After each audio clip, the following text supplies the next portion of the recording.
सबको जय मसीह की। परमेश्वर के नाम की स्तुति हो। आज ये दिन के लिए परमेश्वर को मैं धन्यवाद देता हूं। परमेश्वर का स्वभाव के बारे में पिछले 2 क्लास में सीखने के लिए प्रभु ने हमें सहायता किया है। आज हम लोग तीसरा क्लास में आ चुके हैं। इस क्लास में हम लोग परमेश्वर का और कुछ स्वभावों को हम सीखेंगे। पिछले क्लास में हम लोग सीखा था कि परमेश्वर में 2 प्रकार के स्वभाव हैं, यानी जो स्वभाव सिर्फ परमेश्वर का है और साथ साथ जो स्वभाव परमेश्वर में पाए जाते हैं वो स्वभाव मनुष्य में भी पाए जाने वाला स्वभाव है। परमेश्वर को 2 प्रकार का स्वभाव हम देखा है। परमेश्वर में सिर्फ पाए जाने वाला स्वभाव के बारे में हम लोगों ने सीखा है परमेश्वर आत्मा है, और दूसरा हम सीखा है परमेश्वर आनंद है। तीसरा हम सीखा है परमेश्वर कभी भी बदलने वाले नहीं है। आज परमेश्वर का और गुणों के बारे में हम चर्चा करेंगे। हम लोग सिर्फ परमेश्वर का ही स्वभाव के बारे में चर्चा करेंगे, और उसमें से 14 जो स्वभाव हैं वो परमेश्वर का सिर्फ परमेश्वर में पाए जाने वाला स्वभाव है। परमेश्वर सर्वज्ञानी है। अब इसको समझने के लिए भजन संहिता 139 का 1 से 6 तक हम लोग को पढ़ना है। परमेश्वर सर्वज्ञानी है। क्या है इसका मतलब है? सर्वज्ञानी मतलब सब कुछ जानने वाला परमेश्वर। परमेश्वर का स्वभाव है परमेश्वर सब कुछ जानते हैं। तो यहां पे इस वचन को जरा देखें। यहां पे लिखा है, हे यहोवा तूने मुझे जांच कर जान लिया है। यानी परमेश्वर का एक स्वभाव है कि वो हमें जांचता है। हमको जानते हैं आधुनिक युग में जांचने के लिए बहुत प्रकार के मशीन होता है। यदि आपको कुछ बीमारी है तो हम हमारा शरीर को जांचने के लिए, खून को जांचने के लिए, इसी प्रकार का शरीर को जांचने के लिए बहुत प्रकार के मशीन है जो हमें जांचता है और हमारा समस्या क्या है या हम सही है वो और कुछ प्रॉब्लम है कि नहीं, इसके बारे में हमें सही जानकारी देता है। कभी कभी सही जानकारी मिलता है, कभी कभी पूरा जानकारी नहीं मिलता। जैसे कि स्कैनिंग वगैरह है, सीटी स्कैन है, MRI स्कैन है, बहुत प्रकार की स्कैनिंग हमारे पास है, और खून का टेस्ट होता है। इसी प्रकार कुछ जांच होते हैं। अभी परमेश्वर का विशेषता है कि वो हमें जांचता है, यानी हमें हमारा हर प्रकार की बातों को परमेश्वर जांचता है और जांच कर जान लिया है। इसका मतलब है कि ये परमेश्वर को हमारे जीवन में जो कुछ बात हुआ है शुरू से अंत तक की बातों को अच्छा से जानता है।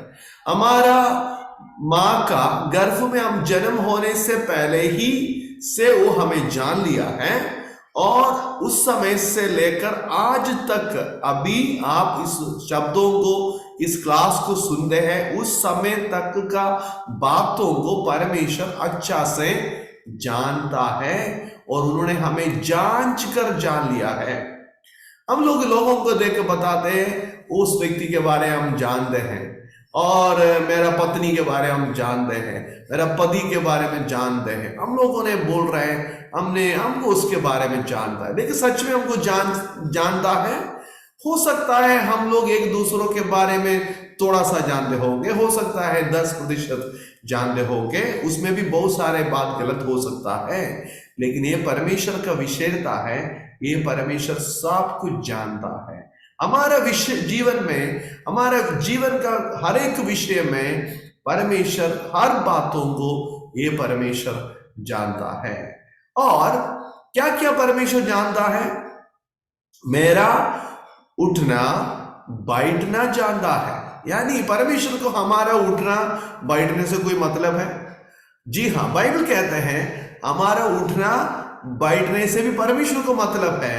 वो परमेश्वर वो बातों को वो जानता है। यानी परमेश्वर को जानता है कि आप क्या के लिए बैठते हैं, क्या के लिए उठते हैं, और सब चीजों का मकसद को परमेश्वर देखता है। हम जो कुछ काम करेगा उसका मकसद में परमेश्वर ज्यादा ध्यान देता है। और लोग बाहर का बातों को देखकर बताते हैं, लेकिन परमेश्वर हमारा भीतर के बातों को देखकर और हमारा उद्देश्य को परमेश्वर जानते हैं। और फिर क्या चीज को जानता है? हमारा विचारों को जानता है। आज तक मनुष्य को विचार को जांचने के लिए, जानने के लिए कोई भी प्रकार की मशीन हम लोगों को अभी तक नहीं, आधुनिक युग में नहीं है, अभी तक नहीं पाया गया है। और लेकिन परमेश्वर हमारा विचार, हमारा मन में क्या सोच रहा है उसके विषय में भी परमेश्वर जानते हैं और उसको वो समझ लेता है और अच्छा से समझता है। और मेरे चलने और लेटने की भली भांति जानबीन करता है, किस उद्देश्य के साथ आप चलते हैं, किस उद्देश्य के साथ आप लेटते हैं, और हर चीजों का भली भांति जानबीन करता है और मेरे पूरे चाल चलन का भेद वो जानता है। मेरा चाल चलन को भेद यानी उसका मकसद क्या है और हमारा उद्देश्य क्या है, ये बातों को परमेश्वर जानता है। याद रखना चाहिए, सच्चा परमेश्वर इस दुनिया में जितने लोग हैं, चाहे बड़ा हो, छोटा हो, धनिक हो, दरिद्र हो, सब लोगों के बारे में परमेश्वर बहुत प्रकार यानी सावधानी से उनको देखता है, उनके जिंदगी को देखता है, उनके सोच को, उनका विचार को ये परमेश्वर अच्छा से जानते हैं। ये मेरे लिए और आपके लिए सावधान रहने की बात है। बहुत समय हम लोग सोचते हैं कि मेरे बारे में किसको पता है, किसी को भी पता नहीं है। कभी कभी हम लोग कुछ गुप्त पाप में पड़ जाते हैं और हम लोग सोच रहे कि ये कोई नहीं देख रहा हूं और किसी को भी पता नहीं है, लेकिन सच्चा परमेश्वर के बारे में हम देख रहा है आज। ये परमेश्वर हमारा जीवन का A to Z यानी और छोटे शुरू से देख अंत तक, छोटे से बड़े तक हर बातों को, हमारा सकारात्मक, हमारा नकारात्मक, हमारा विचार, हमारा उद्देश्य परमेश्वर अच्छा से जानता है। इसलिए ये परमेश्वर का संतान अब बन गया है तो हमें सावधान रहने की बात है। हमारा जीवन में हर चीजों में, हर एक बातों में हम परमेश्वर का योग्य जीवन बिताना है। हमारा बैठना, उठना, चलना, फिरना, हर बात परमेश्वर का योग्य होना चाहिए। हो सकता है हमें आदमी का आंखों में धूल डाल सकता है, दूसरों के सामने अच्छा दिखावटी कर सकता है। इसलिए जब यीशु दुनिया में आया, यीशु ने सबसे ज्यादा दिखावटी करने वाले कपटियों के विरुद्ध में यीशु ने आवाज उठाया, विशेष करके फरीसियों, शास्त्रियों के विरुद्ध में। वे बाहर में बहुत सारे दिखावटी करते थे, लेकिन आंतरिक तौर से उनके अंदर में बहुत प्रकार की कपटता, पाप की बात उनके अंदर में थे, लेकिन बाहर में वो बहुत पवित्र दिखाते हैं। याद रखना, किसी कपड़े से और किसी नाम से हम पवित्र नहीं हो सकता है। किसी परिवार में जन्म होने से और किसी भी कलीसिया में जाने से हमारा नाम धर्मी या हमारा जीवन अच्छा नहीं हो जाता है। हमारा जीवन अच्छा होना है तो हम खुद प्रभु के साथ जीवन बिताना, हम हमारा जिंदगी को सावधानी से बिताना चाहिए। आजकल दुनिया का सोच है कि दुनिया में हम लोग कुछ दिन के लिए इसलिए एंजॉय करो, विशेष करके नौजवानों का सोच है कि एंजॉय करो ना, यानी खुशी मनाओ, आनंद मनाओ, जो कुछ आपको करने के चाहते हो करो, क्योंकि ये जिंदगी जल्दी समाप्त होने जा रहे हैं। इसलिए कई लोग दारू में, नशा में, गंदे गंदे कामों में फंसे हुए हैं और कई लोग दूसरों के सामने अच्छा से वो अपने आप को दिखाते हैं, लेकिन उनका व्यक्तिगत जीवन में वो बहुत खराब जिंदगी बिता रहे, पाप में जिंदगी बिता रहे। ये बातों को याद रखना चाहिए। यीशु जब दुनिया में आया था, यीशु मसीह ने यूहन्ना सुसमाचार 4 अध्याय में हम देखते हैं, यीशु मसीह एक सामरी स्त्री के साथ बातचीत कर रही थी। सामरी नामक जगह में रहने वाली थी। उन्होंने वो पानी लेने के लिए कुआं के पास आए थे और यीशु वहां पे थका हुआ कुआं के सामने बैठे हैं और उनसे बातचीत करने लगा। यीशु ने उनसे बहुत सारे बातों को चर्चा करके यीशु ने उनसे बोला है कि और उनको उनका व्यक्तिगत जीवन का सच्चाई के बारे में बताया। यीशु ने उनसे बोला जाके तुम्हारा पति को बुला के आना है। वो बोला है हम बिना पति का हूं। यीशु ने बताया तूने सच कहा है, तुम बिना पति का है, क्योंकि तूने कई पतियों को पा चुका है, अभी जिसके साथ आप रहते हैं वो तुम्हारा पति नहीं है। यानी इनका व्यक्तिगत चीज, ये चीज किसी को भी पता नहीं था, लेकिन यीशु ने उनका व्यक्तिगत जीवन का बातों को जान लिया है और उनका व्यक्तिगत बातों के बारे में जान लिया है। और नया नियम के कलीसिया में देखिए, पवित्र आत्मा उतरने के बाद अनन्यास और सफीरा के बारे में हम लोग देखते हैं। और हनन्यास और सफीरा ने और वे लोगों ने क्या किया है, वे लोग जैसे सब लोग जमीन बेच रहा था, वे लोग भी क्या किया है, जमीन बेच दिया है। और बेचने के बाद और वे लोगों ने क्या किया है, प्रेरितों का पांव तले जितना पैसा था उसमें से आधा छिपा कर रखा है और आधा लेके आकर बताया है कि ये हम लोग पूरा दे चुका है। सो पहले पत्नी पहले जो है पति आया है, इसके बाद पत्नी आया है और उनका जो है उनका वहां पे हम लोग इस बातों को देखते हैं कि उनका मृत्यु वहां पे हुआ है, पति और पत्नी का मृत्यु हुआ है, क्योंकि वे लोगों ने क्या किया, पवित्र आत्मा के विरुद्ध में झूठ बोला है। मेरे प्रियो, आज याद रखने का बात है कि हम लोग जो कुछ कार्य करता है परमेश्वर उसको बहुत सावधानी से देखते हैं। यदि आप कलीसिया में जाते हैं और आप कुछ काम करते हैं और आप आराधना में बैठते हैं, आप प्रचार करते हैं, सेवकाई करते हैं, कुछ भी करो, परमेश्वर आपका उद्देश्य को जानते हैं। आपका बैठना, लेटना, चलना, फिरना, हर बातों को परमेश्वर अच्छा से जानता है। यानी परमेश्वर सर्वज्ञानी परमेश्वर है। परमेश्वर के जैसे और किसी को भी इतना जानकारी नहीं है। अभी मनुष्य के बारे में सोचिए, क्या मनुष्य को सब कुछ जानता है? मनुष्य बोलते हैं कि मुझे सब कुछ जानता है, लेकिन सच में मनुष्य को पूरा बात नहीं जानते हैं। दुनिया में किसको सब बातें जानते हैं? किसी भी व्यक्ति को नहीं जानते हैं, लेकिन किसको जानता है?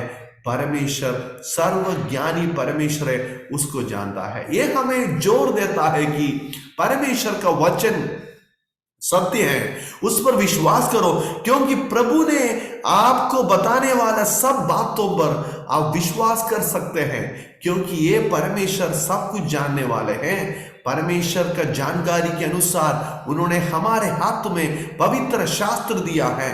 इस पवित्र शास्त्र पर विश्वास करना है, क्योंकि ये वचन सत्य है। ये परमेश्वर सर्वज्ञानी परमेश्वर है। अभी सर्वज्ञानी परमेश्वर से हम ये सीखते हैं, परमेश्वर सब कुछ जानता है। मान लीजिए कई लोग ओझा के पास जाते हैं, जादू टोना करने वालों के पास जाते हैं। क्या शैतान सब बातें जानते हैं? क्या शैतान सर्वज्ञानी है? दुनिया में शैतान है और परमेश्वर है, दो प्रकार की शक्ति है। परमेश्वर का शक्ति है, उसका विरोधी शैतान का शक्ति है। शैतान कौन है? एक स्वर्गदूत था। बाइबल कहते हैं वो एक स्वर्गदूत था, एक करूब था, और वो करूब स्वर्ग में वास करते थे। लेकिन उन्होंने जब परमेश्वर के सिंहासन के ऊपर अपना सिंहासन को रखने के लिए, परमेश्वर के तुल्य होने के लिए सोचा, तब उस स्वर्गदूत को परमेश्वर ने नीचे उन्होंने गिरा दिया है, काट के नीचे गिरा दिया है। जब उसको नीचे गिरा दिया, उनके साथ बहुत सारे साथियों को भी, जिन्होंने जितने लोगों को उन्होंने भरमाया है, सब लोग मिलकर नीचे गिर गया है, यानी स्वर्ग से नीचे गिर गया है। अब ये नीचे गिरा हुआ ये जो स्वर्गदूतों को हम कहते हैं शैतान और उनका सेना। शैतान शब्द का मतलब है विरोधी या विरोध करने वाले। अभी सच में परमेश्वर शैतान को नहीं बनाया, वो खुद शैतान बन गया, यानी वो खुद विरोध करने लगा। परमेश्वर उसको करूब के रूप में स्वर्ग में प्रभु का सेवा करने के लिए ठहराया गया था, लेकिन उनका घमंड के कारण, यशायाह की किताब 14 अध्याय में हम देखते हैं, उनका 5 घमंड के बारे में हम देखते हैं। 5 घमंड के कारण वो स्वर्ग से नीचे गिर गया है। स्वर्ग से नीचे गिरने के कारण वो अभी क्या हुआ है, परमेश्वर का काम का विरोधी है। अभी परमेश्वर का काम का विरोध करने वाला, परमेश्वर के विरोधी जो शैतान है, वो शैतान क्या करते हैं, वो उनको सब बातें जानते हैं। कई लोग सोचते हैं कि शैतान को सब बातें जानते हैं, इसलिए कई लोग परमेश्वर से ज्यादा शैतान की आराधना करते हैं। क्या शैतान को सब बातें जानते हैं? बिल्कुल नहीं जानते, क्योंकि शैतान एक सृष्टि है, वो परमेश्वर नहीं है। शैतान परमेश्वर का सृष्टि है। सब बातें जानने वाला कौन है? परमेश्वर है। इसलिए शैतान को सब बातें नहीं जानते हैं। हो सकता है शैतान को आपका भूतकाल के बारे में जानते होगा, यानी आपके जीवन में क्या हो चुका था। इसलिए कई लोग जब ओझा के पास जाता है, भावी कहने वालों के पास जाते हैं, वे लोग आपके जीवन में बीते हुए बातों को बोलेगा कि इसी दिन ऐसा हुआ था ना, आपका घर इसी जगह में है ना, और आपका घर का पेंट का कलर यही था ना, आप 5 साल के में एक एक्सीडेंट हुआ था ना। तो ये सब बात बोल के क्या करेगा, आपको उन्हीं के ऊपर विश्वास दिलवाएगा, वही सबसे पहले करेगा। ज्यादातर ये सब जादू टोना करने वाले उन्हीं के ऊपर विश्वास करवाने के लिए आपके जीवन में हुआ हर एक बातों को बोल के विश्वास दिलवाएंगे, ताकि आप उन पर विश्वास करें। इसके बाद वो भविष्यवाणी करेगा। हो सकता है वो संभव होगा, कभी वो खराब और नहीं होने का भी संभावना है, कभी उस और पूरा होगा, कभी वो पूरा नहीं होगा। इसलिए याद रखना है, शैतान को आपका भविष्य के बारे में नहीं जानते हैं, कल क्या होने वाले नहीं जानते हैं, और सिर्फ परमेश्वर को ही जानते हैं। परमेश्वर को ही जानते हैं क्योंकि वो सर्वज्ञानी है। उनको जानते हैं कि आपका जीवन में क्या होने वाला है। आपका भूतकाल, वर्तमान काल और भविष्य काल को जानते हैं। शैतान आपका विचार को नहीं जानते हैं। आपका मन का सोच को कैसे जानेगा? नहीं जान सकता। यहां पे बाइबल कहते हैं, हमारा उद्देश्य को, हमारा विचार को कौन जानता है? सिर्फ परमेश्वर जानता है। शैतान हमारा मन की सोच को नहीं जानते हैं, और वो हमारा जो विचार को नहीं जानते हैं। हो सकता है उन्होंने हमारा कामों के द्वारा उनको समझ में आते होंगे, बोली के द्वारा समझ में आते होंगे। जैसे कि आपने कुछ बोला होगा, मैं ये करूंगा, मैं वो करूंगा, मैं इधर जाऊंगा, उधर जाऊंगा। ये सब बातों आप जब आपका मुंह से घोषणा करते हैं, ये बातें कौन सुनेगा? शैतान सुनते हैं और उसमें रुकावट डालने के लिए कोशिश करते हैं। एक उदाहरण से समझाएंगे।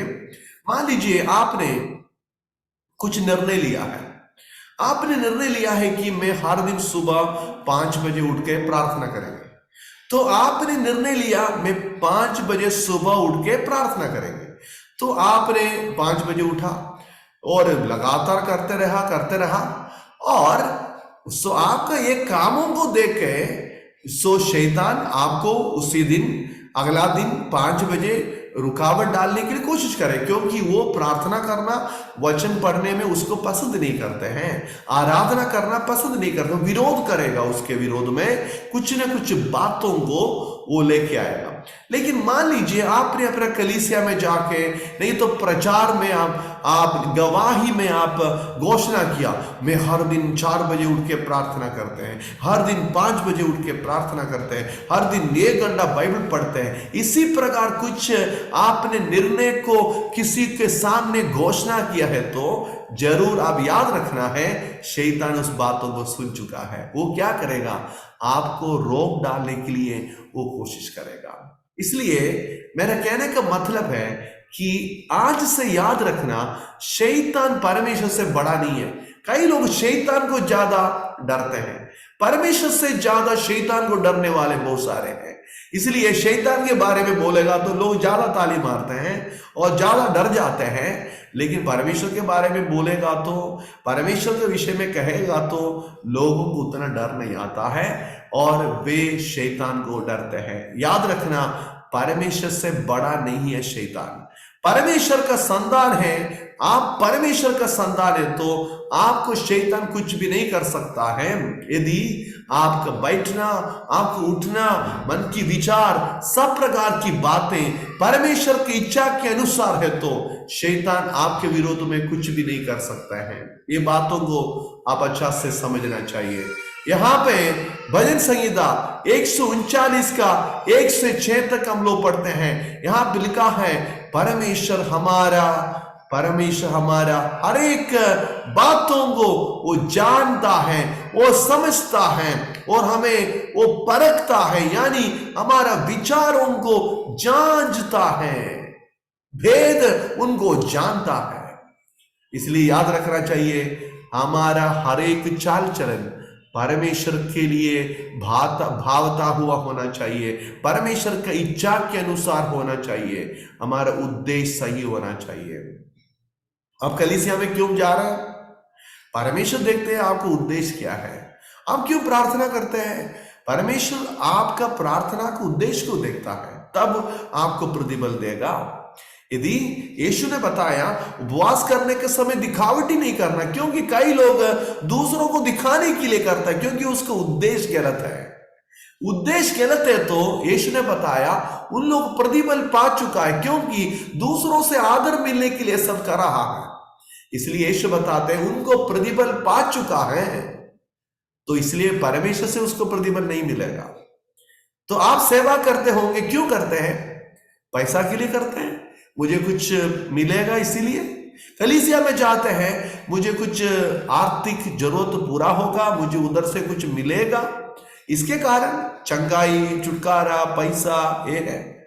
लेकिन आपको कुछ मिलेगा, यानी आपका मकसद, आपका उद्देश्य गलत है तो उस बातों में परमेश्वर प्रसन्न नहीं होता है। चाहे आप लंबी समय प्रार्थना करो, चाहे आप लंबी समय उपवास करें और आपने अच्छा काम करें, फिर भी उस बातों में परमेश्वर प्रसन्न नहीं होता है, क्योंकि परमेश्वर हमारा उद्देश्य को जांचता है। आज निर्णय लेंगे, मैं सही उद्देश्य के साथ आगे बढ़ूंगा। परमेश्वर सर्वज्ञानी है। और कुछ वचन और मैं आपको दिखाना चाहते हैं, उसका प्रेरितों का 15 अध्याय का 18 में लिखिए, ये वही प्रभु कहता है जो जगत की उत्पत्ति से इन बातों का समाचार देते आया है। ये परमेश्वर का विशेषता है, जगत की उत्पत्ति से वो हर एक बातों को समाचार देता हुआ आया है, यानी जगत की उत्पत्ति से जो जो बातें हैं ये परमेश्वर को अच्छा से जानते हैं, हर प्रकार की बातों को उनको जानते। बाइबल को जरा देखिए, शुरू से आदि में परमेश्वर आकाश पृथ्वी की सृष्टि की, वहां से लेकर दुनिया का अंत तक की बातों को परमेश्वर का वचन में 40 लेखकों के द्वारा लगभग 1600 साल के अंतर्गत में 3 अलग अलग भाषा में, यानी इब्री भाषा, अरामी भाषा और यूनानी भाषा में लिखकर दिया हुआ, लिखकर रखा हुआ पवित्र शास्त्र बाइबल है। उसमें उत्पत्ति का, यानी जगत का उत्पत्ति से लेकर उसका अंत तक क्या होने वाला है, सब चीजों को उसमें लिखा गया है। देखिए, ये परमेश्वर को सब बातें जानते हैं।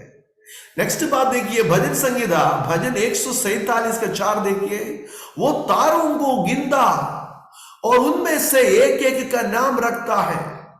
ये कौन परमेश्वर है? ये परमेश्वर को आसमान में जितना तारा है उनको गिनती उनको मालूम है। तारागण का गिनती किसको जानते हैं? किसी को नहीं मालूम है। और ये परमेश्वर को तार आसमान में अनगिनत तारागण है जिसको हम गिन नहीं सकते हैं। ये परमेश्वर को उसका गिनती कितना है जानते हैं। और ये परमेश्वर उनको नाम दिया है, नाम लेकर बुलाते हैं। ये परमेश्वर सारे दुनिया का लोगों का गिनती उनको जानते हैं, सारे दुनिया का लोगों का नाम परमेश्वर को जानते हैं। क्या कारण है? एक बार जक्काई नामक एक व्यक्ति हम यीशु को देखना चाहा, वो नाटा था, वो पेड़ के ऊपर चढ़ गया है और उधर चिपकर बैठ रहा था। उस समय यीशु उस पेड़ के किनारे से जा रहा था, भीड़ उनके साथ साथ चल रहा था। यीशु ने ये जो पेड़ के नीचे आके यीशु रुक गया है। यीशु पेड़ के ऊपर देखकर बुलाया, हे जक्कई जल्दी नीचे उतरा। तो जब जक्कई जरूर अचंबा हुआ होगा, इनको कैसे मेरा नाम जानते हैं। मेरे प्रियो, आपका नाम परमेश्वर जानते हैं। परमेश्वर आपको नाम लेकर बुलाते हैं, क्योंकि आप परमेश्वर का है। आप छोटा गांव में, छोटा परिवार में किसी को परिचित नहीं है, आप अपना रूम के अंदर में चिपकर बैठने वाले हैं, तो भी परमेश्वर आपको जानता है। आप कोई भी परिस्थिति में बैठने वाले हो, परमेश्वर आपको जानता है, शुरू से अंत तक की बातों को जानता है। आपका जन्म से लेकर आज तक का हर बातों के परमेश्वर जानता है। इसलिए परमेश्वर के सामने कोई भी दिखावटी नहीं चलेगा। यदि हम दिखावटी करते हैं तो प्रभु से क्षमा मांगे, और प्रभु हमको अच्छा से जानता है। दुनिया में लोग आपको नहीं जानते होंगे, लोग आपका समस्या को नहीं जानते होंगे, आपका परिस्थिति को नहीं जानते होंगे, आपको समझने वाला कोई नहीं जानते होंगे, लेकिन यीशु आपको जानता है। ये परमेश्वर आपको जानता है। कई लोग जेल खाना में पड़े हैं, वो बोल रहे हैं मैंने गलती नहीं किया है, लेकिन यदि आप गलती नहीं किया है तो भी आपको जेल में डाल दिया है करके कई लोग बताते हैं, लेकिन वो बात भी परमेश्वर जानता है। कई लोग बोलते हैं मैंने कुछ गलती नहीं किया, कुछ चीजों में पकड़ने के समय बोलते हैं मैं सही था, मैंने कोई गलती नहीं किया, मैंने कोई गलती नहीं किया, लोग बोलते हैं। लेकिन आप गलती किया है कि नहीं किया है, परमेश्वर जानता है।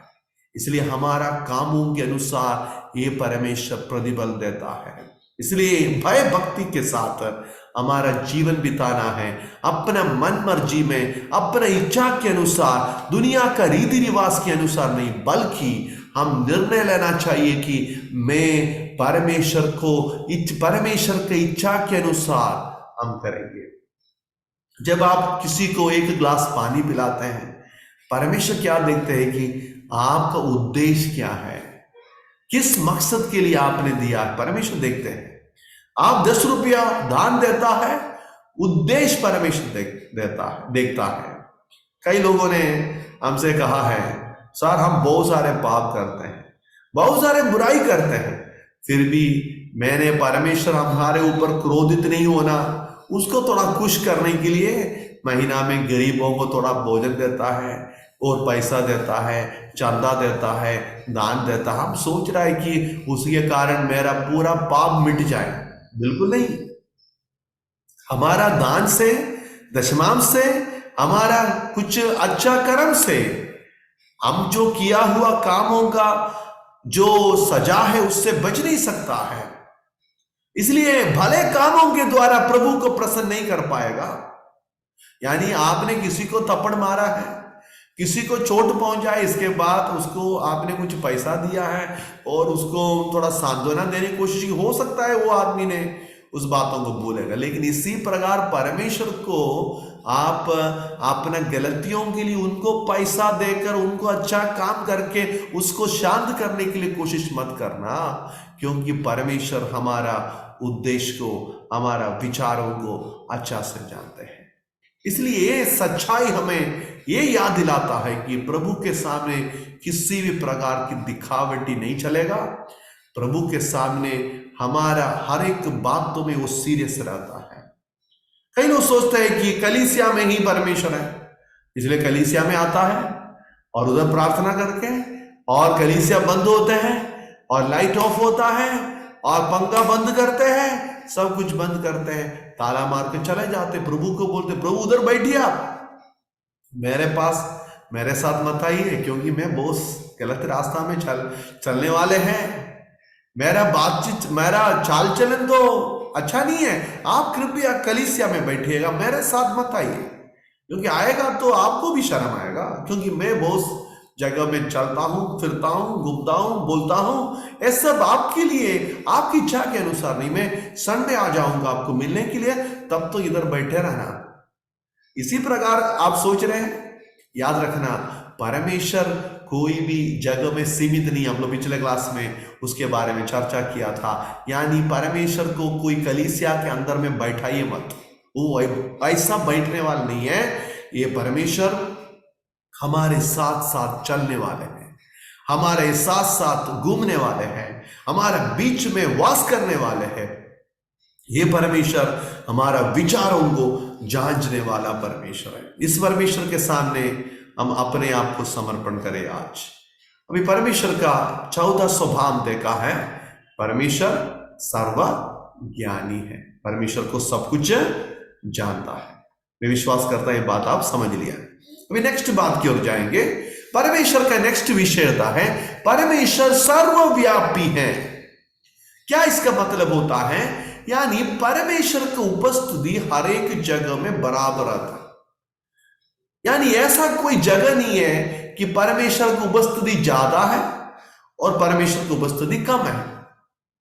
अब ये वचन को जरा पढ़ेंगे, 139 भजन का 7 से 12 तक मैं आपको पढ़ के सुनाऊंगा। मैं तेरे आत्मा से भाग कर किधर जाऊं, वह तेरे सामने से किधर भागूं। यदि मैं आकाश पर चढ़ूं तो तू वहां है, यदि मैं अपना बिछौना अधोलों में बिछाऊं तो वहां भी तू है। यदि मैं भोर की किरणों पर चढ़कर समुद्र के पार जा बसूं तो वहां भी तू अपने हाथ से मेरी अगुवाई करेगा और अपने दाहिने हाथ से मुझे पकड़े रहेगा। मेरे प्रियो, ध्यान दीजिए इस वचन में, यहां पर लिखा है मैं तेरे आत्मा से भाग कर किधर जाऊं। यानी परमेश्वर को छोड़कर कहां जाके हम लोग रहें, कहां जाके चिपक रहें। वह तेरे सामने से किधर भागूं, यानी परमेश्वर के सामने से किधर भाग कर आप बचेगा। अभी ऐसा सोचेगा मैं आकाश पर चढ़ूं, आकाश में चढ़ेगा तो भी वहां परमेश्वर है। नहीं, आकाश में परमेश्वर है तो मैं क्या करूंगा, अपना बिछौना दो लोक में यानी पृथ्वी के गहरे स्थान में जाकर बिछाऊं तो वहां भी परमेश्वर है। और मैं भोर की किरणों पर चढ़कर समुद्र के गहराई में जाकर रहेगा तो उधर भी परमेश्वर है। तो वहां भी तू अपने हाथ से मुझे अगुवाई करेगा, अपने दाहिने हाथ से मुझे पकड़े रहेगा। अब एक बात याद रखना, ये परमेश्वर का उपस्थिति हर जगह में बराबर उपस्थिति है। अभी लोग पूछते हैं क्या परमेश्वर की उपस्थिति नरक में होगा? तो कौन नरक को बनाया, कौन स्वर्ग को बनाया?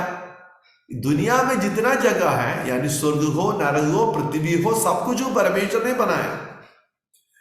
तो क्या परमेश्वर की उपस्थिति नरक में है? यहां पे परमेश्वर की उपस्थिति हर जगह में बराबर है, लेकिन नरक में जाने वाले लोग परमेश्वर की उपस्थिति को महसूस नहीं करेगा। क्यों? क्योंकि उनको परमेश्वर के साथ कोई रिश्ता ही नहीं है। दुनिया में परमेश्वर के साथ रिश्ता नहीं बनाने वाले परमेश्वर की उपस्थिति को कहीं भी जाए महसूस नहीं करेगा। यदि आपने परमेश्वर के साथ रिश्ता बनाया है तो आप कहीं भी जगह में जाओ, आपको परमेश्वर का उपस्थिति हर एक जगह में बराबर महसूस कर सकता है। अभी ये परमेश्वर के साथ कैसे रिश्ता बनाओ? बाइबल कहते हैं उसके लिए मन फिराना और परमेश्वर के साथ रिश्ता में जुड़ना है, जिसको कहते हैं नया जन्म पाना है। नया जन्म यानी नए सिरे से जन्मा होना है, यानी आपको एक नया जन्म पाना है। यूहन्ना सुसमाचार 3 अध्याय में लिखा है जल और आत्मा से। जल वचन सुनने का समय, यानी जल मतलब वचन सुनने के समय पवित्र आत्मा उस वचन को लेकर आपका दिल में कार्य करता है और आप एक नया व्यक्ति बन जाता है। यानी आपका आत्मा परमात्मा परमेश्वर के साथ जुड़े रहते हैं। अब इसको थोड़ा सा और समझा देंगे। इसका समझने के लिए हमको कुछ और बातों को समझना है। इस दुनिया में 3 प्रकार का मृत्यु है। तीन प्रकार का मृत्यु है। सबसे पहला है मृत्यु है सो शारीरिक मृत्यु है। पहला मृत्यु क्या है? शारीरिक मृत्यु। दूसरा मृत्यु है आत्मिक मृत्यु। तीसरा मृत्यु है अनंत मृत्यु। आप लोग समझना है। अभी मृत्यु मतलब क्या है? मृत्यु मतलब क्या है? मृत्यु का मतलब है कि अलग हो जाना, अलग हो जाना, सेपरेशन, अलग हो जाना। अभी दुनिया में लोग को ज्यादातर लोग यही जानता है शारीरिक मृत्यु। शारीरिक मृत्यु में क्या होता है, क्या अलग हो जाता है? मनुष्य के शरीर के बारे में सीखिए। मनुष्य को शरीर, प्राण, आत्मा, तीन चीज है। कई लोग बोलते हैं शरीर और आत्मा है, यानी कई लोग बोलते हैं भौतिक और अभौतिक है, यानी देखने वाला अनदेखी। तो मृत्यु में क्या होता है? मृत्यु में हमारा शरीर से आत्मा अलग हो जाता है। तब हम लोग क्या बोलते हैं? मार गया। क्या गया? क्या गया? हमारी आत्मा शरीर को छोड़कर चला गया, इसलिए आप बोलते हैं मार गया। क्या गया? आत्मा चला गया। तो आत्मा चला गया तो ये शरीर मिट्टी में मिल गया और आत्मा परमात्मा परमेश्वर के पास वापस लौट गया। सबोपदेश 12 अध्याय के 7 में लिखा है, तब मिट्टी मिट्टी में मिल जाएगी और आत्मा परमेश्वर के पास वापस लौटेगा जिसने उसे दिया है। आत्मा कौन दिया है? परमेश्वर ने दिया है। आत्मा परमेश्वर के पास वापस लौटेगा। अभी शारीरिक मृत्यु में क्या होता है कि हमारा शरीर से आत्मा अलग हो जाता है। तब हम लोग क्या बोलते हैं? आत्मी क्या हो गया? मर गया। अभी ज्यादातर लोग ये मृत्यु के बारे में जानते हैं, लेकिन दो और मृत्यु है। पहला मृत्यु है, दूसरा मृत्यु है कि आत्मिक मृत्यु। क्या है आत्मिक मृत्यु? अभी उसको समझने के लिए आदम वाटिका का वो घटना को देखना। परमेश्वर ने आदम और हव्वा को बनाया, आदम वाटिका में रखा। परमेश्वर ने बोला बीच में एक वृक्ष है, उस वृक्ष का फल नहीं खाना, जिस दिन तू खाओगे उसी दिन अवश्य मर जाओगे। परमेश्वर ने बोला मर जाओगे। क्या मर जाएंगे? सो आदम और हव्वा ने क्या किया? फल खाया तो वो लोग मर गया ना, उन लोग नहीं मरा है। यानी क्या नहीं मरा है? शारीरिक तौर से कोई मृत्यु नहीं हो, फिर भी वे लोग मरा है। क्या मृत्यु था आदम वाटिका में? उनका आत्मिक मृत्यु हुआ है। क्या आत्मिक मृत्यु का मतलब? यानी हमारी आत्मा परमात्मा परमेश्वर का रिश्ता से दूर हो गया। अभी आदम वाटिका में मनुष्य का शरीर और आत्मा परमेश्वर के साथ करीब रिश्ता में था, इसलिए हर दिन शाम के वक्त में परमेश्वर आदम वाटिका में उतरते थे, उनके साथ चलते फिरते थे। लेकिन ऐसा चलते फिरते समय उन लोगों के साथ अच्छा रिश्ता था, लेकिन जिस दिन पाप किया था आदम और हव्वा परमेश्वर से दूर हो गया। इसलिए परमेश्वर का आगमन का शब्द को सुनकर वे जाके चिप गया, क्योंकि वे डर गया था। वे चिप गया है। क्यों? क्योंकि वे लोग परमेश्वर का संगति नहीं चाहते हैं। आजकल बहुत सारे लोग हैं परमेश्वर संगति नहीं रखते। क्यों? क्योंकि उनकी आत्मा मर गया है। अभी आदम पाप करने के द्वारा आदम का हर एक पीढ़ी इसी प्रकार जन्म लेते हैं कि आत्मिक तौर से मरा हुआ होकर जन्म लेता। आदम का पीढ़ी कौन है? आदम और हव्वा का पीढ़ी है दुनिया का पूरा पीढ़ी। संसार में जितना मनुष्य है सब लोग आदम और हव्वा का संतान है। अभी आदम के बाद जो व्यक्ति दुनिया में जन्म लेते हैं वो किस परिस्थिति में जन्म लेते हैं? आदम पाप करने के द्वारा आत्मिक मृत्यु आया, इसी के कारण आदम का पीढ़ी में मृत्यु फैल गई। मृत्यु सब में फैल गई। कौन सा मृत्यु? आत्मिक मृत्यु, शारीरिक मृत्यु और अनंत मृत्यु, सब मृत्यु फैल गई है। अभी शारीरिक मृत्यु के बारे में बताया, शरीर से प्राण अलग हो जाता है। अभी आत्मिक मृत्यु के बारे में क्या बोला मैंने? आत्मिक मृत्यु के बारे में बताया, हमारी आत्मा परमेश्वर से क्या होता है? अलग हो जाता है। अभी क्या है सबूत है? हम आदमी तौर से मरा है, इसके लिए इतना ही बात है, याद रखना, दुनिया में बहुत सारे लोग, बहुत सारे बच्चा, बहुत सारे नया नया बच्चा जन्म लेता है। क्या ये बच्चे लोगों को परमेश्वर के बारे में कोई जानकारी है? कोई जानकारी नहीं है। वो दुनिया में जन्म होने के बाद वो किसी परमेश्वर के पीछे नहीं भागता, किसी धर्म के पीछे नहीं भागता है, और वो धीरे धीरे जिस परिवार में जन्म लिया है उस परिवार का शिक्षा को पाते हुए, उनका धर्म को करते मानते हुए, उसको कर्म मार्ग करते हुए, वो व्यक्ति बड़ा होने के समय उसी धर्म को फॉलो करता है, यानी उसी विश्वास को फॉलो करता है। यानी हम लोगों को, जो नया जन्मा हो बच्चे लोगों को, वे लोग को मालूम भी नहीं है कौन है परमेश्वर, क्योंकि वे सब आत्मिक तौर से मरा हुआ जन्म लेता है।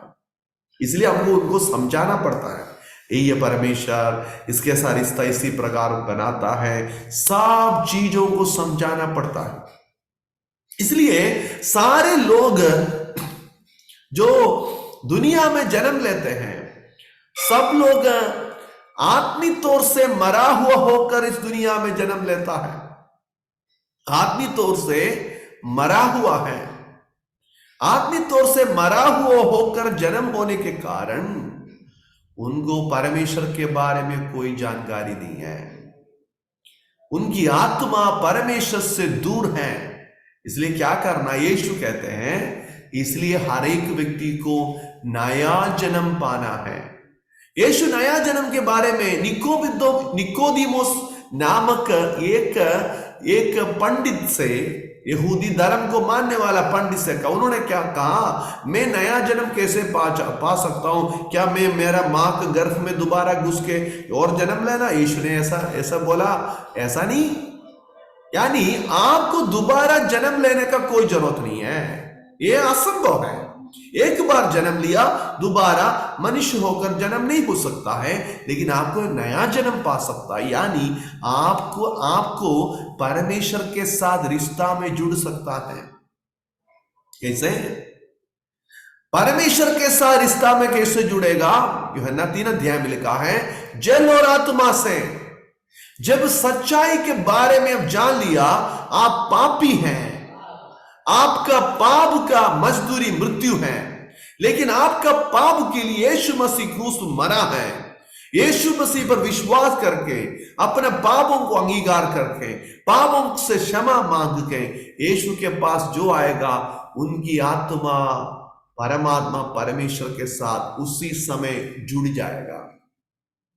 इसलिए प्रकाशित वाक्य 3 अध्याय का 20 में लिखा, मैं द्वार पर खड़ा हुआ खटखटाता हूं। क्या चीज का द्वार है? हमारा दिल का द्वार पर परमेश्वर खटखटाता है। यदि कोई द्वार खोले, यीशु भीतर आएगा, मैं भीतर आऊंगा, मैं उनके साथ भोजन करूंगा, यानी उनके साथ संगति रखूंगा, वो मेरे साथ होगा। मेरे प्रियो, यीशु आपका दिल के अंदर आना चाहते हैं। आपका दिल का दरवाजों के सामने, वो दरवाजा के सामने खटखटाते हैं। यानी नया जन्म पाना है तो ये हर एक व्यक्ति खुद यीशु के पास आना है। उसको थोड़ा सा और समझाने के लिए मैं एक उदाहरण को दे दूंगा। मान लीजिए आपने एक मोबाइल खरीदा, तो मोबाइल खरीद कर आप अपने घर में लेके आया, तुरंत आपको उसमें कॉल आएगा? नहीं। तुरंत आपको उसमें नेट वगैरह बातचीत चला सकता है? नहीं। व्हाट्सएप कॉल कर से नहीं। आपको उसके अंदर में क्या लगाना है? एक सिम कार्ड लगाना है। अभी सिम कार्ड लगाया, हो गया? नहीं। आपको सिम कार्ड को, नया सिम कार्ड लगाया, उसको एक्टिवेट करना है। वो लोग बोलेगा, आप घर जाके पूरा डिटेल्स दे दिया, सिम दे दिया, वो बोले आप घर जाके 2 घंटा के बाद आप इसको अंदर में, उसका मोबाइल फोन के अंदर में लगा दीजिए, और इसके बाद आप क्या करना चाहिए, इसी नंबर में डायल करो, तब आपको आपका नेटवर्क जुड़ जाएगा। देखिए, मोबाइल खरीदने से काम नहीं होता है, सिम कार्ड डालने से भी काम नहीं होता है, उसको एक्टिवेट करना है। अभी देखिए, इसी प्रकार मनुष्य, सभी लोग दुनिया में है, सब लोग को परमेश्वर के साथ रिश्ता नहीं है। इसलिए परमेश्वर मनुष्य के साथ रिश्ता बनाने के लिए हर एक मनुष्य के अंदर में आत्मा दिया है। सबका अंदर में आत्मा, आपके अंदर में आत्मा है, मेरे अंदर में भी आत्मा है। आत्मा को मैं सिम कार्ड के साथ तुलना करता हूं, यानी वो सिम कार्ड के जैसा है, वो सबके अंदर में प्रभु दिया है। अभी ये सिम कार्ड लगाए हैं, सबका अंदर में आत्मा है, लेकिन परमात्मा के साथ कोई जुड़ा नहीं है, परमेश्वर के साथ जुड़ा नहीं है। उसको कैसे करना है, उसको एक्टिवेट करना है कैसे? परमेश्वर के साथ जुड़ने के लिए एक भी एक्टिवेट नंबर है, वो नंबर है प्रभु यीशु मसीह है। यीशु बताया मेरे द्वारा आप पिता के पास पहुंच सकता है। यीशु ने कहा मैं मार्ग सत्य और जीवन हूं, बिना मेरे द्वारा कोई भी पिता के पास नहीं पहुंच सकता है। यीशु बताते हैं पिता के साथ, परमेश्वर के साथ रिश्ता में जुड़ने के लिए एक ही नाम है, वो यीशु का नाम है। यीशु का नाम अब ले लेगा तो, यीशु को बुलाएगा तो, यीशु को अपना दिल में बुलाने से हमारी आत्मा परमात्मा परमेश्वर के साथ जुड़ जाता है, जिसको कहते हैं नया जन्म पाया है। अभी जुड़ने के लिए अपना पापों को अंगीकार करना है, गलतियों को अंगीकार करना है, यीशु मसीह का क्रूस का मृत्यु पर विश्वास करना। रोमियो 10:9-10 में लिखा यीशु को प्रभु जानकर अंगीकार करें, अपने मन में विश्वास करें कि यीशु ने मरे हुए से जी उठा है तो तू निश्चय उद्धार पाएगा। यानी आपने विश्वास करना मन में। किसका विश्वास? मन में। मुंह से बोलना यीशु ही मेरा प्रभु है, मेरा मालिक है, मेरा उद्धार करता है। उन्होंने किया हुआ क्रूस पर किया हुआ कामों पर विश्वास करना है, यीशु को दिल में बुलाना है। अभी ये सिम कार्ड एक्टिवेट करने का एक ही नंबर है, यीशु मसीह का नाम ले लो। जो यीशु का नाम लेगा उद्धार पाएगा। उनका आत्मिक जन्म हो चुका है, वो परमेश्वर के साथ रिश्ता में जुड़ गया है। अभी हम लोग दुनिया में जीने का समय है, इसी प्रकार परमेश्वर के साथ रिश्ता में जुड़ना चाहिए। यदि हम परमेश्वर के साथ रिश्ता में नहीं जुड़ गया है तो इसी प्रकार हम जीवन बिताते हुए आगे बढ़ेगा तो एक दिन हमारा शारीरिक मृत्यु होगा, यानी हमारी आत्मा हमारा शरीर से अलग हो जाएगी। सब लोगों को मरना पड़ेगा, एक दिन आप मरेगा, मैं भी मरेंगे एक दिन। लेकिन आप आत्मिक तौर से आप मरा हुआ होकर जन्म आप जीवन बिताते रहेगा तो एक दिन आपका शारीरिक मृत्यु होगा।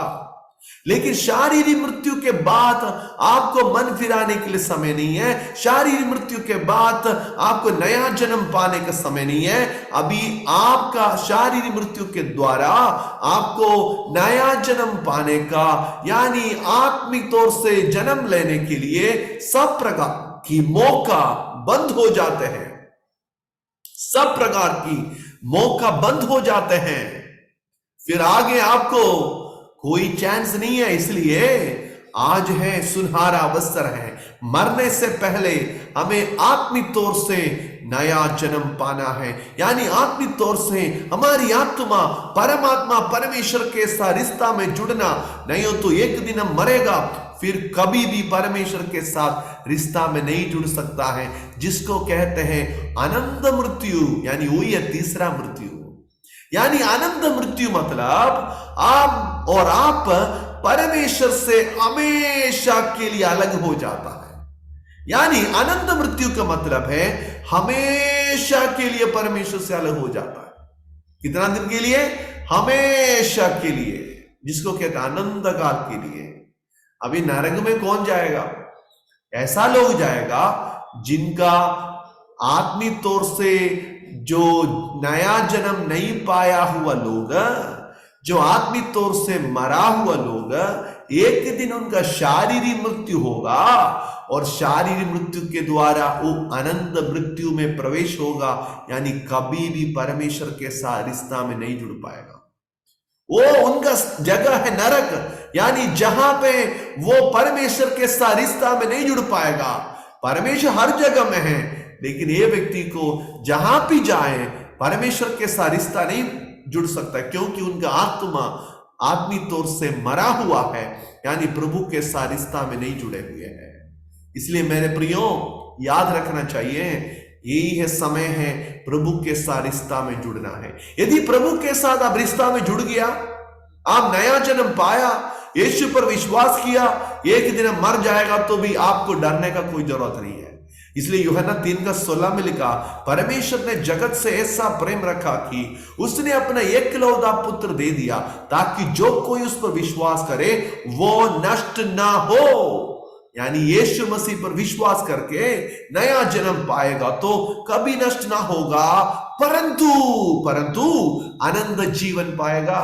यानी हमें एक आनंद जीवन है, हमेशा के लिए जिंदगी है। किसके साथ? प्रभु के साथ। प्रभु के रिश्ता में हमेशा के लिए रहेगा, जिसको कहते हैं आनंद जीवन है। मेरे प्रियो, बाइबल स्पष्ट रूप से बताते हैं मरने के बाद एक जीवन है, वो जीवन है आनंद जीवन है। ये जीवन आपको बिताना है तो, ये जीवन बिताना है तो जब इस दुनिया में है, उस समय हमारी आत्मा परमेश्वर के साथ रिश्ता में जुड़े, अपना पापों को अंगीकार करते हुए नया जन्म पाना है। यानी हम परमेश्वर के साथ रिश्ता में जुड़े रहना चाहिए, नहीं है तो आनंद मृत्यु में जाएगा। अभी सवाल है कि नरक में परमेश्वर को उपस्थिति है? परमेश्वर को उपस्थिति हर जगह में है, लेकिन नरक में जाने वाले कौन है? प्रभु के साथ कोई रिश्ता नहीं हो जाएगा, यानी उनको नरक में परमेश्वर की उपस्थिति महसूस नहीं कर पाएगा। लेकिन स्वर्ग कहाँ है जहां परमेश्वर का उपस्थिति को हम लोग महसूस करने का? स्वर्ग ऐसा जगह है परमेश्वर की उपस्थिति को हम महसूस करेगा। कभी कभी लोग ऐसा बोलते हैं, मैंने सुना है, लोग बोलते हैं कि आज की आराधना उतना अच्छा नहीं था क्योंकि परमेश्वर की उपस्थिति में महसूस नहीं किया। ये किसका प्रॉब्लम है? पास्टर का प्रॉब्लम है या वर्शिप टीम का प्रॉब्लम है? लोग बोलते हैं आज का प्रचार उतना अच्छा नहीं था, आराधना उतना अच्छा नहीं था क्योंकि मैं परमेश्वर की उपस्थिति को महसूस नहीं किया। कई लोग बोलते हैं आज परमेश्वर की उपस्थिति को बहुत महसूस किया है। अभी किसका प्रॉब्लम है? महसूस करना नहीं करना हमारा प्रॉब्लम है। आराधना में आप जाने के समय प्रभु के साथ रिश्ता में जुड़िए, यानी आपकी आत्मा परमात्मा के साथ रिश्ता में जुड़ के आप आराधना करो, जरूर आप परमेश्वर की उपस्थिति महसूस करेगा। परमेश्वर की उपस्थिति हर जगह में बराबर है।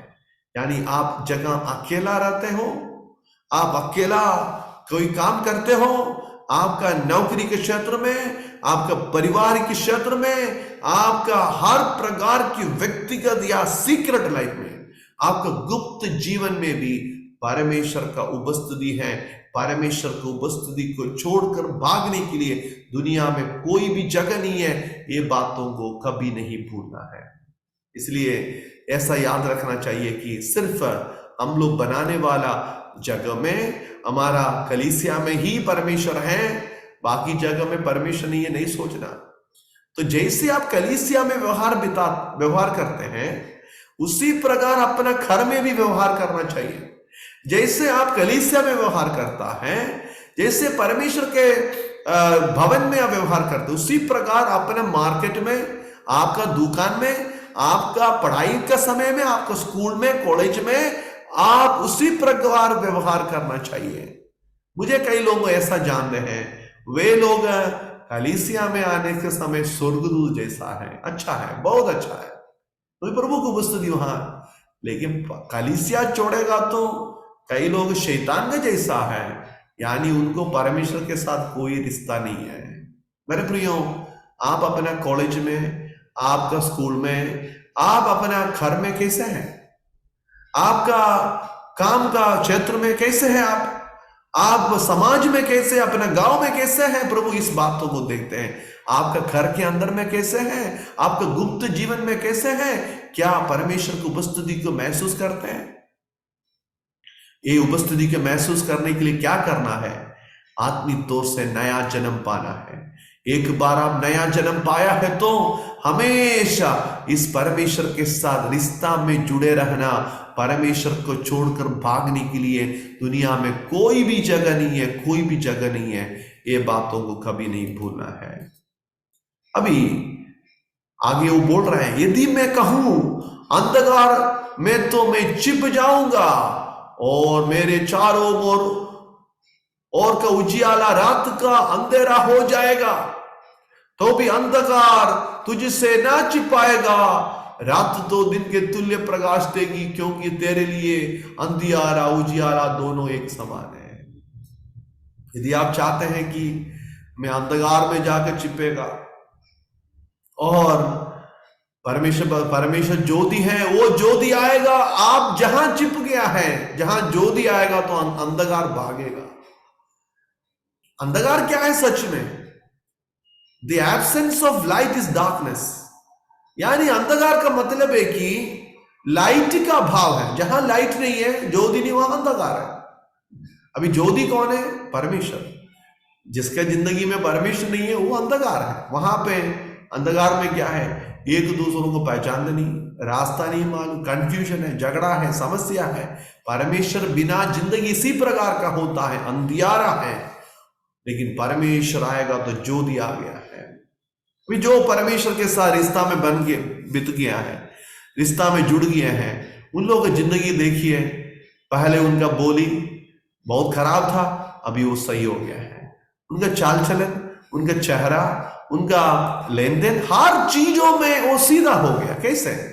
किसी डांटने से, किसी दबाव डालने से होगा नहीं। परमेश्वर जिस व्यक्ति के जीवन में आएगा वो व्यक्ति ज्योति के जैसे चमकेगा। उनके जीवन में अंधियारा में करने वाला, चिपा के करने वाला, हम लोग दूसरों के आंखों में धूल डाल के करने वाला, हर प्रकार की गुप्त बातें उनके अंदर से हट जाएगा।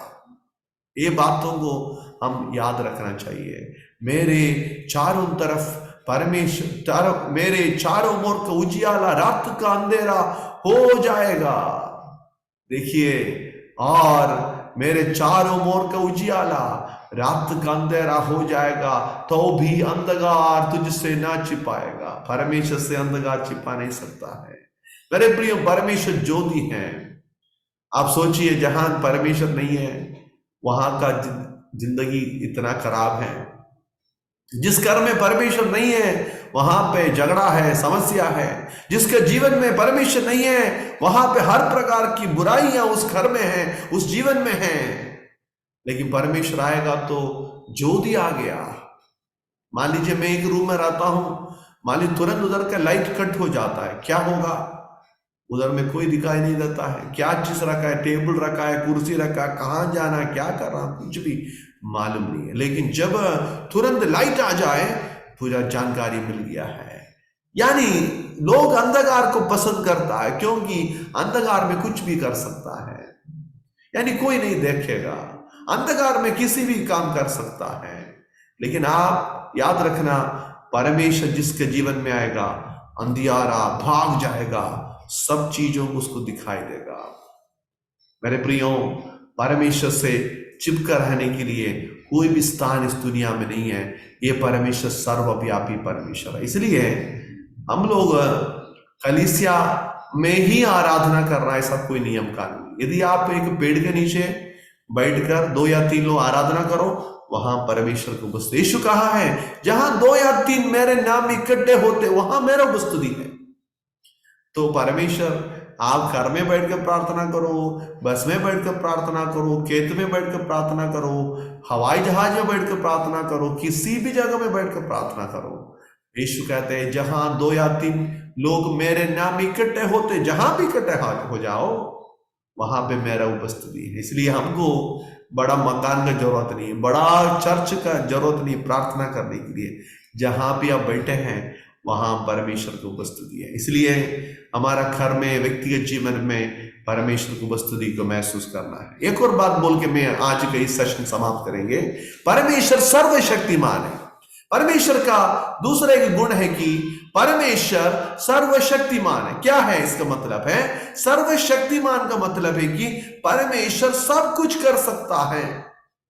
यानी परमेश्वर सब कुछ कर सकता है, यानी ऐसा कोई भी काम नहीं है परमेश्वर नहीं कर सकता है। अभी उत्पत्ति पुस्तक 17 अध्याय की 1 आयत में देखिए, जब अब्राहम 99 वर्ष का हो गया तब यहोवा ने उसको दर्शन देकर कहा, मैं सर्वशक्तिमान ईश्वर हूं, मेरी उपस्थिति में चल और सिद्ध होता जा।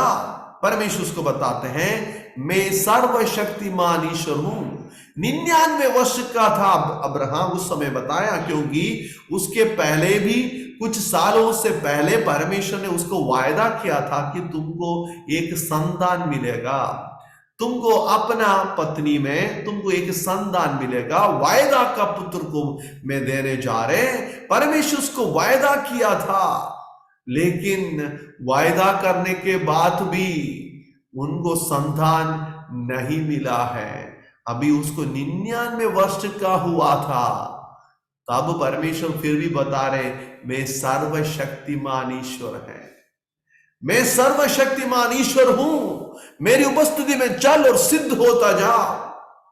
तो अब्राहम ने बोला आपने हमसे कहा एक पुत्र को देगा, अभी तक मैं बिना पुत्र का हूं, मैं दासी का बेटी मेरा जो अवकाशी बनेंगे करके मैं सोच रहा था। ऐसा सोच रहे परमेश्वर ने बोला मेरा वायदा को याद रखो। अब्राहम ने सोचा मैं बुढ़ा हो गया, मेरा पत्नी भी बुजुर्ग हो गई है, अभी हमको कोई आशा नहीं है, हमको कोई आशा नहीं है, बच्चा मिलेगा कि नहीं कोई आशा नहीं है। और उनको बच्चा को जन्म देने का सब प्रकार की मानुषिक जो ताकत है, शक्ति है, सब समाप्त हो गया, मानुषिक तौर से जीरो बन गया है, कोई उपाय नहीं है। लेकिन तब भी परमेश्वर बताते हैं मैं सर्वशक्तिमान ईश्वर हूं, यानी परमेश्वर के लिए कोई भी बात मुश्किल नहीं है। परमेश्वर ने 99 वर्ष का अब्राहम था, वो बुजुर्ग आदमी के जीवन में एक संतान को देखकर परमेश्वर सबूत किया है कि वो सर्वशक्तिमान ईश्वर है। मेरे प्रियो, परमेश्वर सब कुछ कर सकता है। ऐसा नहीं है कि परमेश्वर के पास मतलब कुछ चीजों के लिए वहां जाना, कुछ चीजों के लिए यहां जाना, संपत्ति के लिए एक आदमी के पास और पैसा के लिए दूसरा आदमी के पास और आशीषों के लिए तीसरा आदमी के पास, इसी प्रकार नहीं है परमेश्वर। परमेश्वर में सारे शक्ति है, उनको उनके पास सब प्रकार की आशीष है। यदि परमेश्वर सर्वशक्तिमान है तो उनके पास सब कुछ करने के लिए ताकत है, याद रखना है। ये परमेश्वर ये परमेश्वर सर्वशक्तिमान परमेश्वर है, ये परमेश्वर सर्वशक्तिमान है। उनको हमारा जीवन में हर प्रकार की बातों को करने के लिए उनके पास ताकत है। ये बातों को हम लोग कभी भी नहीं भूलना है। परमेश्वर के पास सब कुछ करने के लिए ताकत है। तो कई लोग इसी प्रकार पूछते हैं क्या परमेश्वर को पाप कर सकता है? बहुत अच्छा सवाल है ना। परमेश्वर सब कुछ कर सकता है तो पाप भी कर सकता होगा ना। लेकिन याद रखना चाहिए परमेश्वर पाप नहीं करते हैं, क्योंकि वो उनके पास ताकत नहीं इसलिए नहीं है, उनके पास ताकत नहीं इसलिए नहीं है, बल्कि जो काम परमेश्वर का स्वभाव के विरुद्ध में है वो काम परमेश्वर कभी भी नहीं करता है। पाप परमेश्वर का स्वभाव के विरुद्ध है, इसलिए वो बात परमेश्वर कभी भी नहीं करेगा। ये बात आप लोग अच्छा से याद रखना चाहिए। दूसरा कुरिन्थियों 6:18 में देखिए, और तुम्हारा पिता होऊंगा और तुम मेरे बेटे और बेटियां होंगे, ये सर्वशक्तिमान प्रभु परमेश्वर का वचन है। अभी परमेश्वर का वचन के देखिए कि यह सर्वशक्तिमान है। परमेश्वर पाप नहीं करता क्योंकि पाप उनके स्वभाव के विरुद्ध में है। यीशु को देखिए, यीशु जब दुनिया में आया और यीशु बिना पाप से दुनिया में जीवन बिताया, यानी बिना पाप करते हुए। अभी यीशु मसीह को पकड़ने के समय लोगों ने, जो अधिकारियों ने पकड़ा, उनके ऊपर क्या दोष लगा देंगे करके जांच लिया, बार बार उनसे सवाल किया, सवाल किया, इधर उधर भेजा, अधिकारियों ने बार बार सवाल किया, लेकिन उसमें से कोई भी कलंक नहीं पाया है। यीशु का बोली देखिए, यीशु का व्यवहार को देखिए, चाल चलन को देखिए, और यीशु में एक भी प्रकार की पाप हम लोग नहीं पा सकता था, क्योंकि वो निष्पापी था, उसमें कोई प्रकार का कलंक पाप नहीं पा सकता था। अभी जो स्वभाव परमेश्वर का, जो काम परमेश्वर का स्वभाव के विरुद्ध में है, और वो काम परमेश्वर कभी भी नहीं करता है, और जो चीज परमेश्वर की इच्छा के विरुद्ध में है, और लेकिन वो काम परमेश्वर नहीं कर सकते। और वचन को मैं आपको दिखाना चाहते हैं, ये वचन को जरा देखें कि निर्गमन का किताब 6 अध्याय का 2 और 3 आयत देखिए। और परमेश्वर ने मूसा से कहा कि मैं यहोवा हूं, मैं सर्वशक्तिमान ईश्वर के नाम से इब्राहिम, इसहाक और याकूब को दर्शन देता था, परंतु यहोवा के नाम से मैं उन पर प्रकट ना हुआ। यहां पे लिखा है, मूसा को परमेश्वर बोल रहे हैं, मैं सर्वशक्तिमान ईश्वर है, मैं यहोवा हूं। और अब्राहम को कैसे प्रकट हुआ है, इसहाक को, याकूब को परमेश्वर इसी प्रकार प्रकट हुआ है, सर्वशक्तिमान ईश्वर के रूप में प्रकट हुआ है। सब कुछ करने का प्रभावशाली परमेश्वर है। और देखना है, परमेश्वर सब कुछ कर सकता है, लेकिन जो काम उनके स्वभाव के विरुद्ध में है वो कभी नहीं करता है। पाप परमेश्वर का स्वभाव के विरुद्ध में है, इसलिए वो पाप नहीं करता है। इब्रानियों 4 का 12 देखिए, क्योंकि हमारा ऐसा महायाजक नहीं जो हमारी निर्बलताओं में हमारे साथ दुखी ना हो सके, वरन वो सब बातों में हमारी नाई बरकत तो गया तो भी निष्पाप निकला। निष्पापी मतलब यीशु मसीह में एक प्रकार की पाप भी नहीं पा सकता है। हमारे जैसे दुनिया में आके यीशु रहा, 33.5 साल उन्होंने जीवन बिताया, फिर भी हमारे जैसे बहुत प्रकार की समस्या उनके जीवन में आया। शैतान उनको जांच लिया, लोगों ने उनको परखा है, लेकिन उनको परखा तो गया तो भी निष्पाप निकला, कोई भी पाप उसमें पाया नहीं था। इसलिए मेरे प्रियो, परमेश्वर सब कुछ कर सकता है, लेकिन वो पाप नहीं करेगा। पहला यूहन्ना 1 अध्याय का 5 से 7 देखिए। जो समाचार हमने उससे सुना और तुम्हें सुनाते हैं, वो यह है कि परमेश्वर ज्योति है और उसमें कुछ भी अंधकार नहीं है। यदि हम कहें कि उसके साथ हमारी सहभागिता है और फिर अंधकार में चले, तो हम झूठे हैं और सत्य पर नहीं चलते हैं। परमेश्वर में कोई प्रकार का अंधकार नहीं, हम देखा है उसके बारे में, यानी परमेश्वर में कोई कपट नहीं है। मेरे प्रियो, परमेश्वर सब कुछ कर सकता है। अभी देखिए दुनिया का सृष्टि कैसे हुआ है, परमेश्वर अपना मुंह के शब्दों के द्वारा बनाया है। परमेश्वर ने आकाश, पृथ्वी, सूर्य, चांद, सब चीजों को परमेश्वर ने बोला उत्पन्न हो जाओ, जिसको कहते हैं एक्स निहिलो क्रिएशन, यानी क्रिएटेड आउट ऑफ नथिंग। यानी परमेश्वर को सृष्टि करने के लिए कोई भी चीजों का, वस्तुओं का आवश्यकता नहीं था, सिर्फ उनका मुंह के शब्दों से परमेश्वर उत्पन्न हो बोला है। सारे सृष्टि इतना सुंदर खूबसूरत सृष्टि बन गया है। और सबोपदेश 11 अध्याय में हम देखते हैं, हम नहीं जानते हैं कि वायु का मार्ग नहीं जानते हैं, और जैसे हम वायु का मार्ग नहीं जानता है, उसी प्रकार गर्भवती के पेट में जैसे हड्डियां बढ़ जाती है, वो भी हम नहीं जानते हैं। हमको नहीं जानने वाला बहुत सारे बात है, लेकिन परमेश्वर सब बातें जानता है। दुनिया में देखिए इतना सुंदर बनाया, सब चीज हमारे लिए बनाया, हमारा सुविधा के लिए सब चीजों को परमेश्वर प्लानिंग कर रखा है। इतना करोड़ों लाखों लोग दुनिया में आएगा रहेगा, उनको पानी चाहिए, सूरज का किरण चाहिए, पेड़ पौधा चाहिए, भोजन चाहिए, सब चीजों को आज भी परमेश्वर लोगों को देते रहता है। ये सुविधा अभी तक बंद नहीं हुआ है। परमेश्वर का सृष्टि कभी भी खराब नहीं हुआ है, चलते रहता है। क्योंकि ये परमेश्वर है, सबसे सर्वशक्तिमान बड़ा परमेश्वर है। आजकल दुनिया में बहुत प्रकार की लोग परमेश्वर है करके खुद अपने आप को परमेश्वर का स्थान देने के लिए कोशिश करते हैं। सोचिए, उस व्यक्तियों में इसी प्रकार का गुण है? क्या वे सर्वशक्तिमान है? क्या वे सर्वव्यापी है, सर्वज्ञानी, सबको सब चीज उनको जानते हैं? क्या उनको सारे भूमंडल को बना सकते हैं अपना बोली से? सब कुछ कर सकते, हो सकता है उनमें कुछ ना कुछ ताकत होगा, कुछ ना कुछ चमत्कार किया होगा। यदि कुछ चमत्कार किया तो इसका मतलब नहीं है कि वो परमेश्वर है। परमेश्वर है तो इसी प्रकार का गुण उसमें होना चाहिए। क्या है गुण?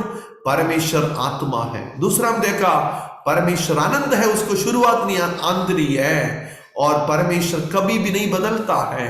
परमेश्वर सर्वज्ञानी है, परमेश्वर सर्वव्यापी है, परमेश्वर सर्वशक्तिमान है। इसी प्रकार बहुत सारे खूबियों को भी परमेश्वर में हम देख सकता है जो मात्र परमेश्वर का है।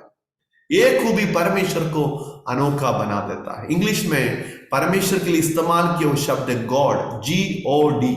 गॉड मतलब, जी का मतलब है जनरेटर यानी सृष्टि करने वाला, जनक यानी सृष्टि करने वाला, और ओ मतलब ऑर्गेनाइजर, संभालने वाला और उसको चलाने वाला, ऑर्गेनाइजर। और डी मतलब डिस्ट्रॉयर यानी नष्ट करने वाले। यदि परमेश्वर करके किसी को बुलाना है तो उसमें 3 खूबी होना चाहिए: सृष्टि करने का, संभालने का, नष्ट करने का। ये तीनों खूबी किसी में भी है और उनको हम परमेश्वर बुला सकता है। ऐसा कोई है दुनिया में? यदि आप देखिए, दुनिया का सृष्टि परमेश्वर नहीं बन सकता है, क्योंकि इस सृष्टि में तीनों खूबी नहीं है। और एक खूबी हम देखिए सिर्फ मात्र परमेश्वर का है। परमेश्वर आत्मा है, परमेश्वर आनंद है, यानी उसको कोई शुरुआत नहीं, अंत नहीं है। परमेश्वर सर्वव्यापी है, सर्वज्ञानी है, सर्वशक्तिमान है।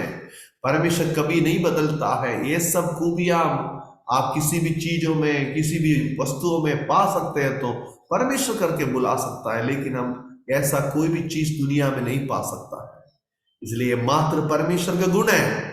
इसलिए सर्वशक्तिमान परमेश्वर के सामने अपने आप को नम्र करें। आज आपके जीवन में याद रखना चाहिए कि परमेश्वर आत्मा है, आत्मा सच्चाई से उसको आराधना करें। परमेश्वर आनंद है, उसको शुरुआत और अंत नहीं है, इसलिए परमेश्वर को सीमित करने के लिए कोशिश ना रखें। उसको सब बातें जानता है, शुरू से अंत तक की बातों को जानता है, क्योंकि वो उसको कोई शुरुआत नहीं, अंत नहीं है। ये परमेश्वर पर हमको भरोसा रख सकते हैं। भरोसा रखिए, ये परमेश्वर कभी नहीं बदलता है, इसलिए उनका शब्दों में, उनका वचन पर भरोसा रखना है। परमेश्वर का पवित्र शास्त्र पर विश्वास कर सकते हैं। और ये परमेश्वर का विशेषता है, वो सर्वज्ञानी, सब कुछ जानता है। हमारा व्यक्तिगत जीवन का हर बातों को जानते हैं। भय भक्ति के साथ जीवन बिताए। ये परमेश्वर सर्वव्यापी है, हर जगह में है, इसलिए सावधानी से जीवन बिताए। हमारा सीक्रेट लाइफ में भी, हमारा गुप्त जीवन में भी परमेश्वर आपको देखते हुए है, आपके साथ परमेश्वर है। इसके साथ हम रिश्ता में जुड़े रहें, कैसे नया जन्म पाते हुए। और परमेश्वर सर्वशक्तिमान है। आपके जीवन में जो कुछ जरूरी है, आपके जीवन में आपके लिए जो मुश्किल है, असंभव है, उसको ये परमेश्वर सर्वशक्तिमान असंभव को संभव करने वाले हैं। यीशु दुनिया में आया, अंधों को आंखें दिया, लंगड़ों को चलने दिया, मारे हुओं को जिलाया, और यीशु ने बहुत बड़ा चमत्कार इसी प्रकार दिखाया। वो मरे हुओं से जी उठा, आज भी जिंदा परमेश्वर है। ये सर्वशक्तिमान यीशु परमेश्वर है, सर्वशक्तिमान है, उस पर भरोसा रखें। आज इस क्लास सुनने हुए प्रभु आपसे ये कहते हैं, परमेश्वर का खूबी ऐसा है, इसलिए परमेश्वर को सीमित करने के लिए कोशिश ना करें। एक फोटो में या कोई भी चीजों में हम परमेश्वर को सीमित करने के लिए कोशिश ना करें, बल्कि परमेश्वर हमारा सोच से परे है, सारे ब्रह्मांड उनका सृष्टि है, उसके सामने अपने आप को नम्र करें। प्रार्थना करेंगे। स्वर्गीय पिता, धन्यवाद, आज आपने अपने वचन से हमसे बातें की। धन्यवाद, इस क्लास को सुने हुए सारे लोग आशीष करिए प्रभु। आप कौन है करके थोड़ा सा समझने के लिए सहायता किया, हमारा दिल दिमाग को खोल दिया। धन्यवाद देते हैं। आज इस समय जहां भी हम लोग बैठ कर सुन रहे हैं, सभी का मन में आपका कार्य होने पाए, आपके बारे में और जानकारी हमारा मन में दे परमेश्वर। हम आपके साथ रिश्ता में जुड़ के रहना चाहते हैं, आपके साथ बने रहना चाहते हैं। और परमेश्वर आप हमारे लिए सब कुछ करने के लिए सामर्थ्यशाली परमेश्वर है। आपके सामने हम अपने आप को नम्र करते हैं। आज हमें आशीष किया, धन्यवाद, अनुग्रह किया, धन्यवाद, यीशु मसीह के नाम में। प्रभु इस वचन के द्वारा सबको आशीष करें। हम लोगों ने सिर्फ परमेश्वर का खूबियों के बारे में सुना है। अभी अगला क्लास में हम लोग सीखेंगे परमेश्वर का जो खूबी है, और परमेश्वर ने मनुष्य को भी दिया हुआ कुछ खूबी है, वो हम देखेंगे। परमेश्वर का स्वभाव जो परमेश्वर ने मनुष्य को भी दिया हुआ खूबी, उसके बारे में नेक्स्ट क्लास में हम लोग देखेंगे। उस क्लास को भी आप ध्यान से सुनना है। प्रभु आप सबको आशीष करें। धन्यवाद। जय मसीह।